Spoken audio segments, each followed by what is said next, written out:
The first stablecoin super bank in the world. It's been the reason why gold price has been increasing in the last 2-3 months is most likely Tether. Yeah. I think there's many countries where people can trust their banks, but there's a lot of countries where people can't necessarily trust their banks. We knew many people that we've given them their first bank account and card ever that they've ever received. This is a full alternative of a bank account. This is the only financial app that you need. We've already seen over 500,000 people use our product and people love it, and we just want to keep, giving them real value.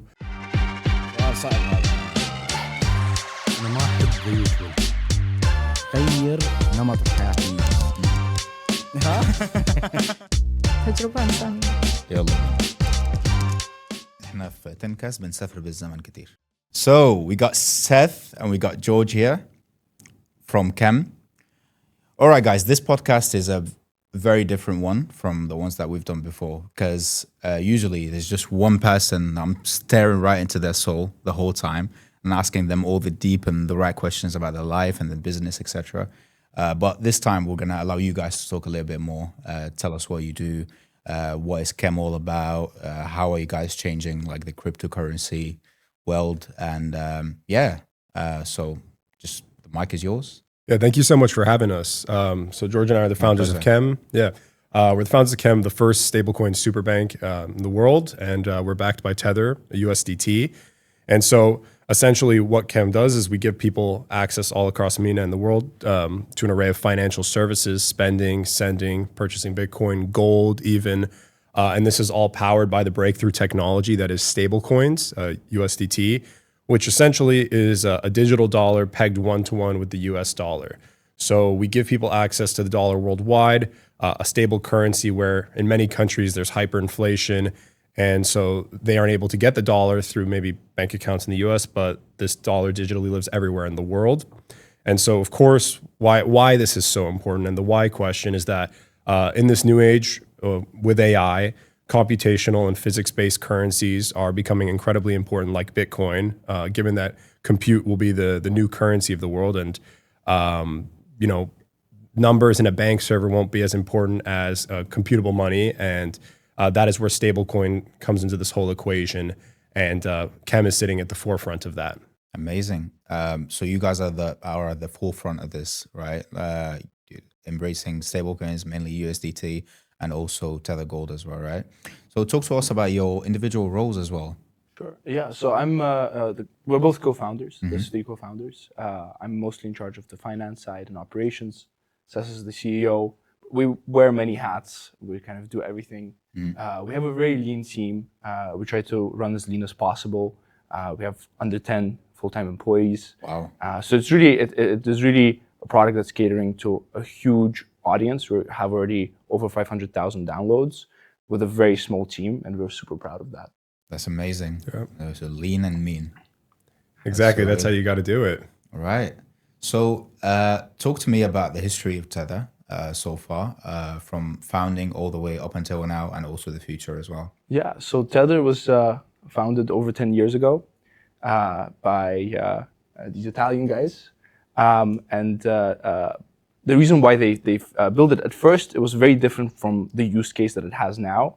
At first, there was a difficulty of converting Bitcoin into a stable asset, like if you wanted to trade it on a frequent basis. So they created USDT for you to be able to, execute quick trades, and then to hold liquidity in crypto, so then you can buy back into, any digital asset like Bitcoin, primarily Bitcoin at the time. Right. But then what happened as time went on, especially in 2020, that was the real breakthrough for USDT. There was a lot of demand for the US dollar during COVID, and people couldn't get access to it, like in places where there's high inflation, like LATAM or the Middle East, a lot of countries in the Middle East, like Lebanon, for example. So people started using USDT as a way to hold money without them, losing everything that they've made in a year, just being completely wiped out by inflation. And so now the main use case for USDT is actually the store of value rather than just pure trading. Amazing. So you guys saw this need in LATAM and in MENA, where there's a lot of inflation. Where I'm from is a lot of inflation as well. And you guys just utilize that as well. So all of these people, instead of holding their currency, which is inflated by the day, they can now hold USDT, and then their money is safe, right? Yeah, go ahead. Oh. We're kind of an extension of Tether for the Middle East because the Middle East has the biggest pain points for access to finances. Like, I'll give you a personal story. I've lived in Kuwait on and off for 3 years, right. The work visa, everything. And I was never able to open a bank account there, simply because they do not serve foreigners. Like, when we would go into to have conversations with banks, they would say, it's simply not our customer base. We don't focus on immigrants or people that don't come from the Gulf. And those people need access to a bank-like service. Right. And that's what we are, essentially. That's what Chem is. That's amazing. Yeah, there's hundreds of millions of people in the region that, maybe there's many countries where people can trust their banks, but there's a lot of countries where people can't necessarily trust their banks. And the great thing about, stable coins is you can trust it. You can set up a wallet in a second and start receiving USDT for almost no fees, if not no fees. And so especially in places where there's hyperinflated currencies, people can get access to the dollar where they once before were not able to do so unless they were able to get a USD bank account. And this is the breakthrough now.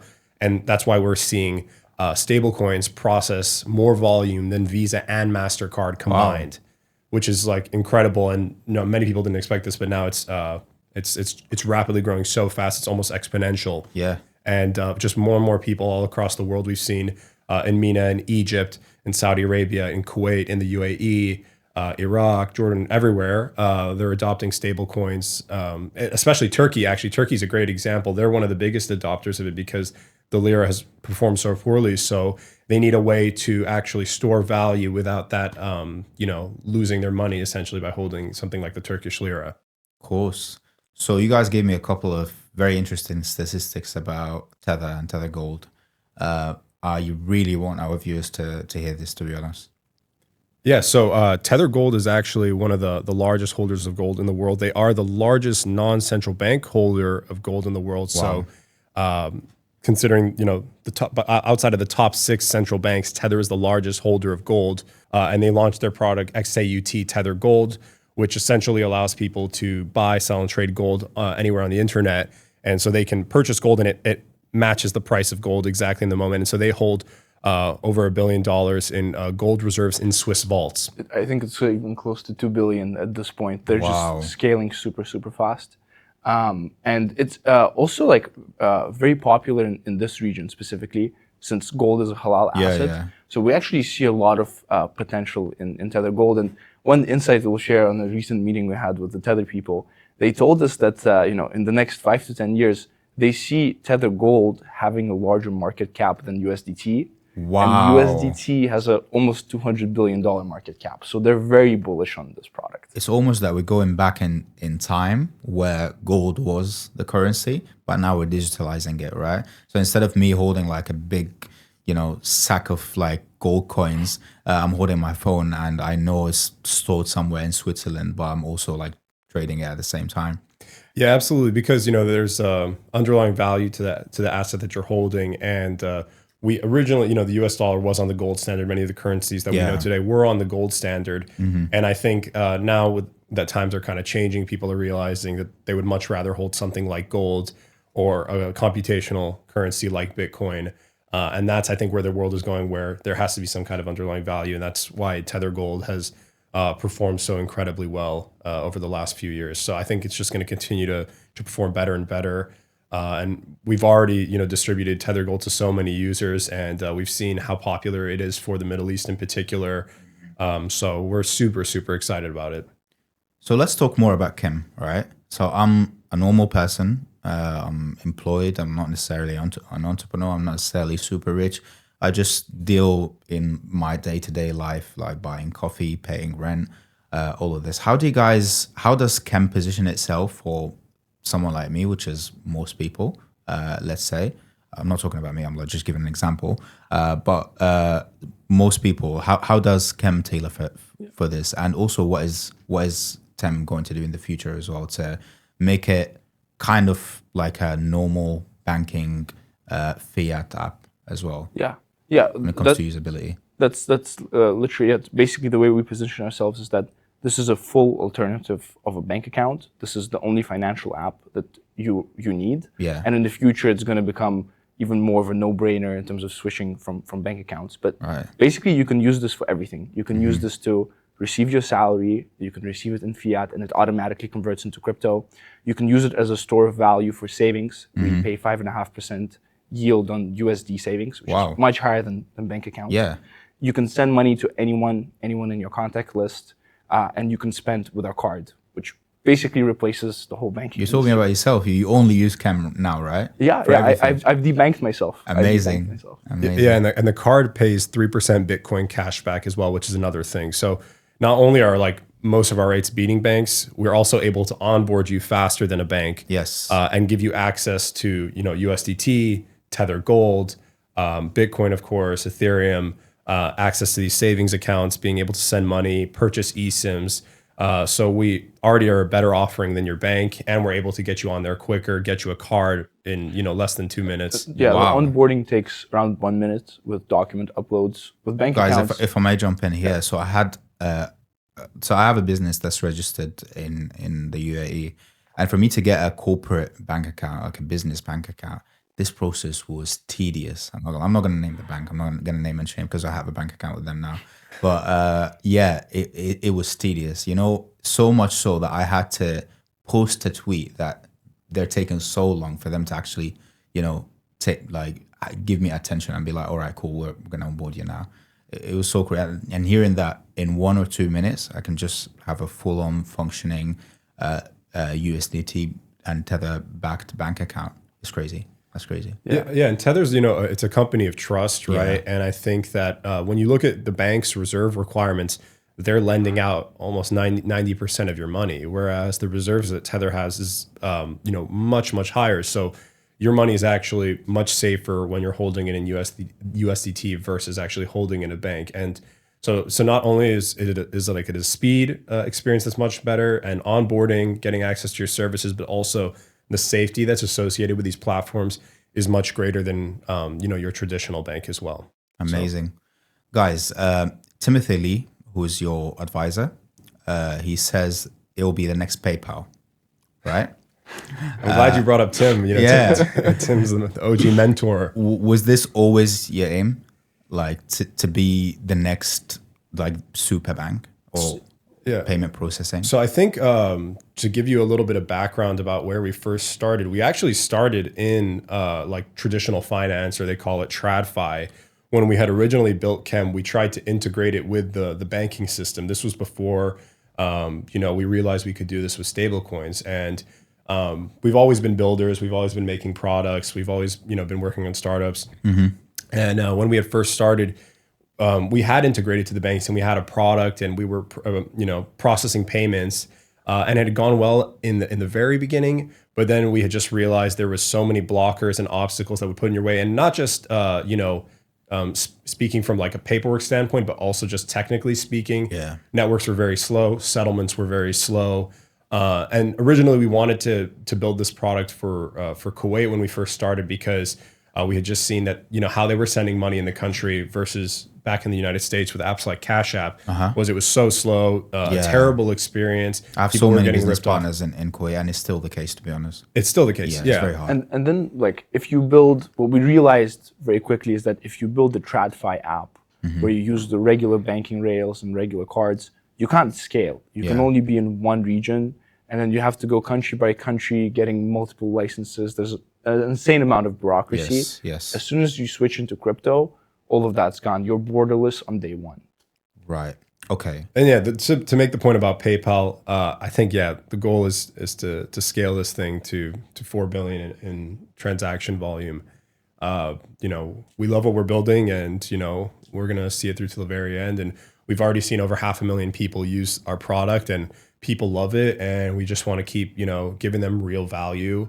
And there's potential in this region. Like when you said PayPal, we think we literally could get to a scale of PayPal just by focusing on MENA. Because if you think about it, it's over 500 million people living here.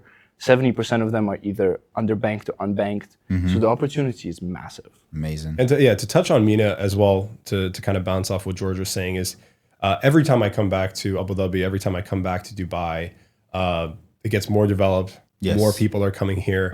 and it almost, feels like it's like a 1920s New York, and people are, just building up this city, and you have people coming from all over the world into this new world capital.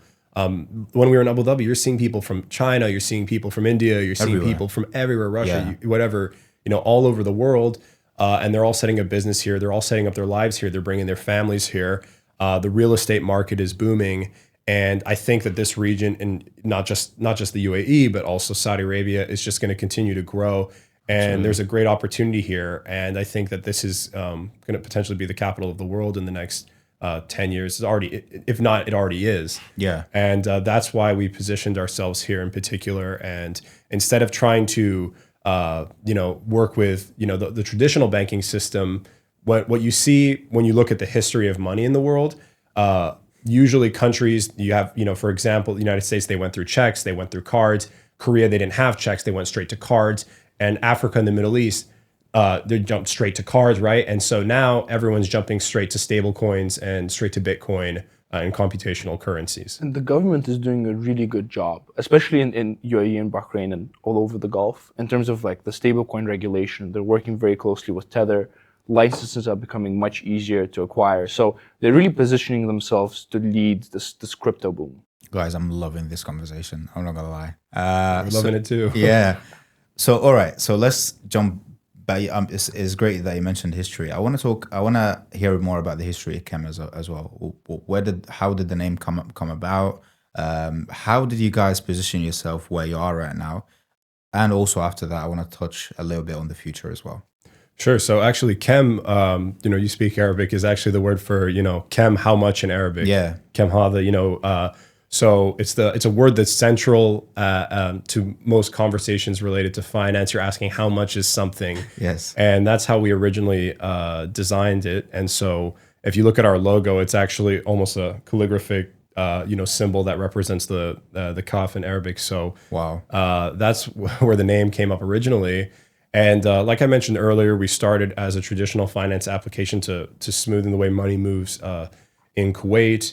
And obviously, we experienced some difficulty with that. We had raised money at the time, and we still thought there was a huge potential in Kuwait alone. Like there is still an incredible amount of potential. But then obviously, George and I had reunited after not seeing each other for 5 years since high school, and we realized, wow, well, stablecoins is the way. It's a better form of money. The programmable finance, and we said, okay, well, we can build this for everyone in the region through stablecoins. Then we had launched, our first version of the app. We had just continued to add features and getting feedback from our customers. So some people don't know this, but actually, for the Middle East, we've given some people their very first cards. So a lot of people from villages in India, Bangladesh, they come to this region. It's very hard for them to get bank accounts. Yes. So we knew many people that we've given them their first bank account and card ever that they've ever received. Yeah. And so when they talk to us, they're so grateful for using our product, and we just want to keep giving back to those people. And guys, sorry to jump in. Let's make it a bit more personalized as well. Sure. I want to hear about your personal journeys. How did you guys meet? How do you guys choose each other as well as co-founders? Because thing is, on the last episode, I've talked to my partner Fahd a little bit about choosing co-founders and choosing partners, and he said one thing, right? It's you shouldn't choose someone who's similar to you, right? To each have their own journeys, and you have to clash. If there's no disagreements, this business is going bad, right? Don't want to say a bad word, but it's going bad, right? So talk to us about your personal journeys. How do you complement each other? You have a third co-founder as well, who's your brother, right? Yeah. So I would say that we're very, very different people. Amazing. And I totally agree with you that that's a superpower. I'm more of the numbers guy. Seth is really out there in terms of marketing, customer acquisition. Yeah. And I feel like as soon as we initially discussed launching this together, we realized that we have really complementary skill sets. And that was really important. I've previously worked in the venture capital space. I've helped Chinese venture capital funds fundraise in terms of finding LPs, and I worked in a German fund called Target Global as well. So I had kind of that angle, and then Yeah, I was at the University of Southern California. I'd worked on some startups before, tried a few different things. And George and I, we knew each other from high school, and that's where we originally met. And we were friends back then. And after I'd graduated, I didn't think we would ever see each other really again. Most of the people they go on their own separate paths. And then I was on a trip to Georgia, the country, Tbilisi. Yeah. And I'd said, I have a friend here. Let me go meet up with him.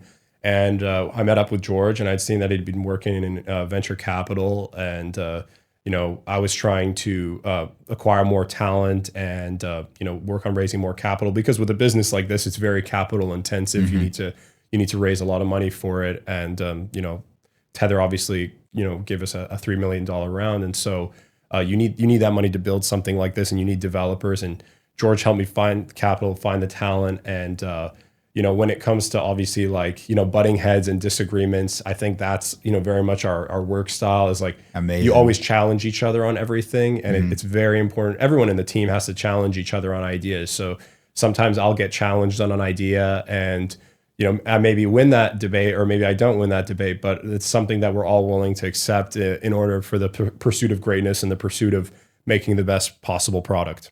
Amazing. That is so good. And how do you resolve this? How do you actually go to the final decision, like if you're differing on a direction for the business? That's when you need a trio. I think having 3 co-founders is the perfect number, because you'll always come to a conclusion. You won't have as much of a stalemate. But I think also you always have to approach any sort of disagreement in terms of you all having the same long-term vision. And as long as you're long-term aligned, you'll always be able to figure out the immediate conflicts or disagreements. I say we just settle it in the ring. You know what I mean? Exactly. Well, that's what it kind of is. He like. said exactly because he does. He does jiu-jitsu, yeah, exactly. Well, it kind of feels like that in some ways, because we'll have the disagreement on particular thing, and then each person will kind of say their different points, and then we can all kind of understand. Okay, well, I think everyone is very willing to accept if maybe their point was not necessarily the best, or this other person's alternative approach is better, and we say, okay, you've listed all these things, that makes more sense. And we're very fast to make those decisions, because in a business like this, when we've seen other startups ask us about advice, and they've had disputes with their other co-founders, it doesn't seem like George mentioned earlier that long-term vision is truly aligned with where they're going. And for us, it's we have to make those decisions quick, because you just have to continue building, and you have to get back to building. If you have a long dispute and you're it's just like a fizzle and nothing's happening, that's the worst possible scenario, because you just need to keep improving. Amazing, guys. All right, what about the future? What's going to happen? Inshallah. A lot in store. Just a few things that we're about to launch before the end of the year. We're about to launch tokenized stocks, and we're going to be the first neobank in the Middle East to launch those. You'd be able to buy any of the stocks on the S&P or NASDAQ through us, starting with $1, pretty much very low, slim to none transaction fees. Super excited about that product. Peer-to-peer is coming out as well. You'd be able to top up your balance in crypto from your bank account anywhere in the GCC, and also withdraw into any bank account in the GCC. Yeah, and I think in the next few months, hopefully we can get to 1 million users, and then eventually I'll be one of these. Yeah, exactly. Everywhere we go, we just get people on it, and so hopefully, in the next year or two, we can just really blow up across MENA, and hopefully 100 million users at a certain point. We want to capture this market. We think it's the next big thing, and we really believe in it. So that's really the goal for us. Amazing, guys. All right, I'm going to wrap it up by talking about your individual strengths, right? You in marketing and being out there and talking to people, and you in finance. So for any company out there, for any startup out there that you guys have any advice for, because we want to tailor this to anyone watching, right? Sure. What is your number one advice for marketing, and what is your number one advice for financial institutions out there as well? Sure. I think more of a general piece of advice I would just say to startup founders is just, if you feel like you don't know what you're doing, just do work.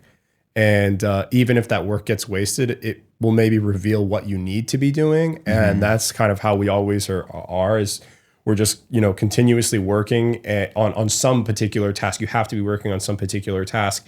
And maybe that task leads to nothing, but even if it leads to nothing, it might reveal what that thing that you should be doing is, and then you jump to that next thing. And you just don't want to ever stop that process because it will ultimately, if you keep doing that and the repetition, it will just, refine you. It's almost like chipping out like a big marble block. You just have to chip away at it, and eventually you will start to see what the sculpture looks like at the end. Like, you'll have that vision of what you want it to look like, but as long as you just chip away at it and you don't stop and you keep going, we've been doing this for over 3 years now, and having co-founders to, you really got to have the tenacity, as Seth just said, to like never really stop just working. keep going. It took us 3 years, but I would say that as long as you put in the work, eventually something good will come out of it. A more general piece of advice for fundraising, because I'm sure a lot of the guys that are watching you are fundraising I right personally now. need that, to be honest. So I'm gonna be all ears. Sure. So the most essential thing, especially at the pre-seed to seed stage when you're just starting out, is to put yourself out there. Marketing and PR is essential. Like we were able to get a bunch of different publications, and I feel like you just got to reach out to everyone and tell your story, because eventually someone will catch on and will reach out to you. Otherwise, you will never be able to, catch the attention of VCs. Yes. And that's the reputation building part. Is just a super important element of fundraising. It's amazing, guys. Guys, I had George and I had Seth from Chem today. Amazing podcast, amazing value to all the viewers out there. Anything else you guys want to talk about? Self-promote? Just the mic is yours. Yeah, guys, just download Chem on the App Store right now. Do it. Link in the description, guys. Link in the description. Do it. You won't regret it. And hope to see you all soon. Thanks for having us. Thank you for having us. Thank you so much, guys. Thank you, bro.